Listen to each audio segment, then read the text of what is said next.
How could you see your people hurt and not care? You got the power to help, but when they need you, not there. Do you love us or not? Cause it's not clear. Your response to this question is my opinion's not fair. But Jesus said you supposed to love your neighbor as yourself, to the point that with the poor you will share your wealth.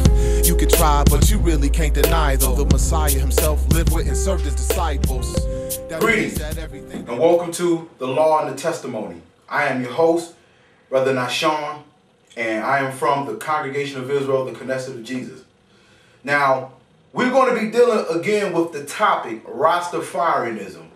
Is it biblical? And if you check the first part, we established some of the arguments of this guy here, John Moody. He put together this book called Half the Lion Prevail, which gives the basic principles of the Rastafarian doctrine. So what we're doing is we're looking at some of the teachings of the Rastafarian doctrine, and we're going into the scriptures. We have nothing personally against anybody who deal with it. We are just establishing what thus saith the Bible. So now, teaching on this and expounding on the scriptures will be Brother Judah, also from the Congregation of Israel, the Knesset of Jesus. And as always, get your Bibles, follow along. If not, write the scriptures down and continue to contact us with the information that will be appearing on your screen. Now, without further ado, Brother Judah, let's expound some more on this topic. Thank you, brother, for the introduction, and all those who tuning in. We appreciate it. Glad you're tuning in and come deal with the scriptures.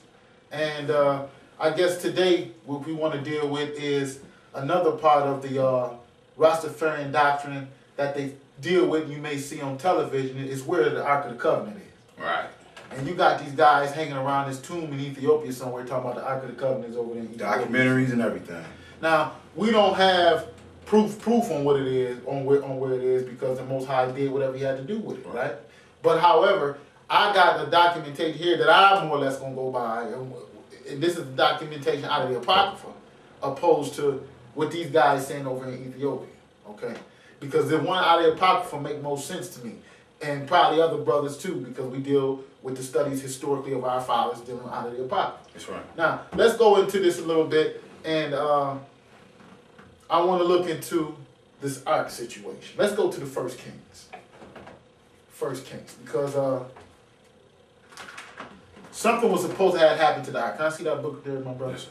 Something was supposed to have happened to this Ark that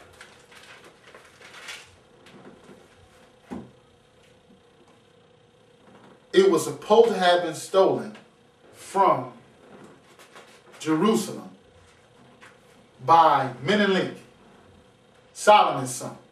And he was supposed to have took the original Ark, made a duplicate or made a copy of it, and then put the duplicate inside of the temple, and then took the real one. I mean, come on. He got in the temple. He got into the temple somehow. There ain't no back door in the temple. This is what we talked about before. Right. There's no back door in the temple. You got round-the-clock Levites over the thing. You know what I'm saying? Morning, evening, and night sacrifices. All of a sudden, he done popped himself up in the temple somewhere.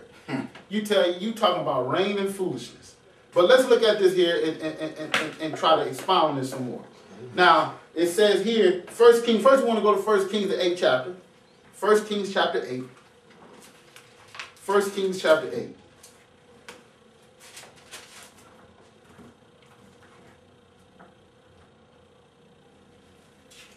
And before we start reading 1 Kings chapter 8, in this book, Have the Lion Prevail, page 17. Let's go into Makeda. Let's see, page 17. At the very end. Just that started from here, that paragraph. Okay. And we're going to read to the end of it. Okay. Makeda. Makeda mothered a son from Solomon. She mothered a son from Solomon, he claimed. Go ahead. Whom she named Menelik. Menelik. Which means son of a wise man. When Menelik came of age, he went to his father for teaching.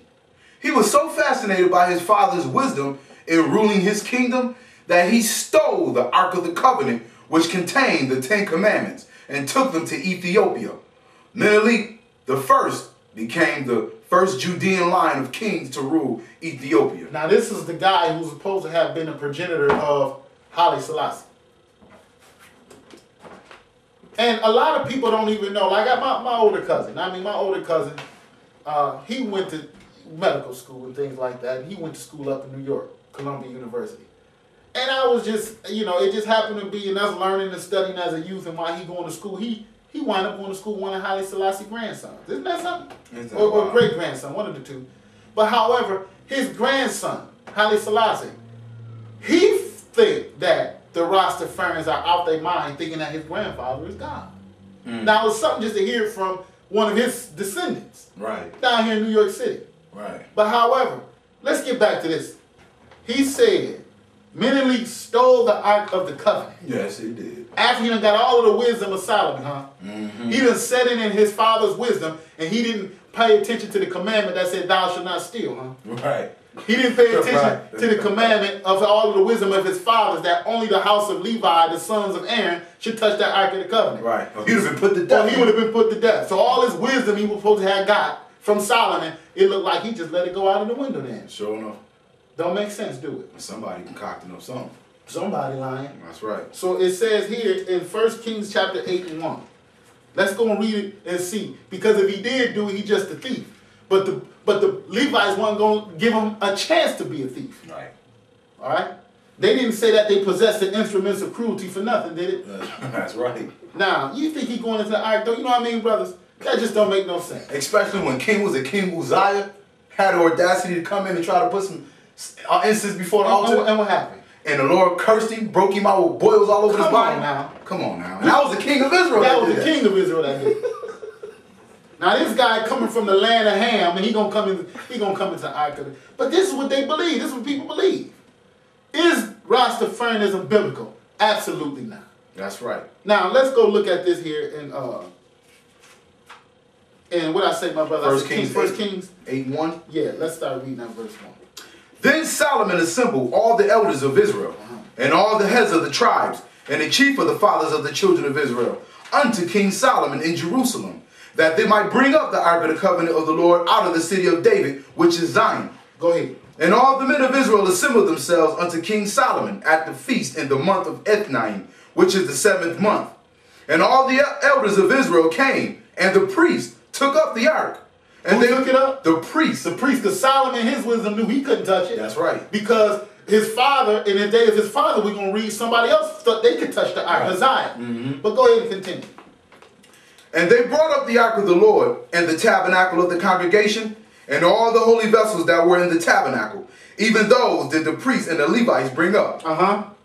And King Solomon and all the congregation of Israel that were assembled unto him were with him before the ark, sacrificing sheep and oxen that could not be told nor numbered for multitude. Go ahead. And the priests brought in the ark of the covenant of the Lord unto his place. Unto his place. Into the oracle of the house, to the most holy place, even under the wings of the cherubim. To the most holy place. That's right. Even the sons of Levi could only go back there once a year, and that was just the high priest. Right. Most holy place That's they took right. it to, right?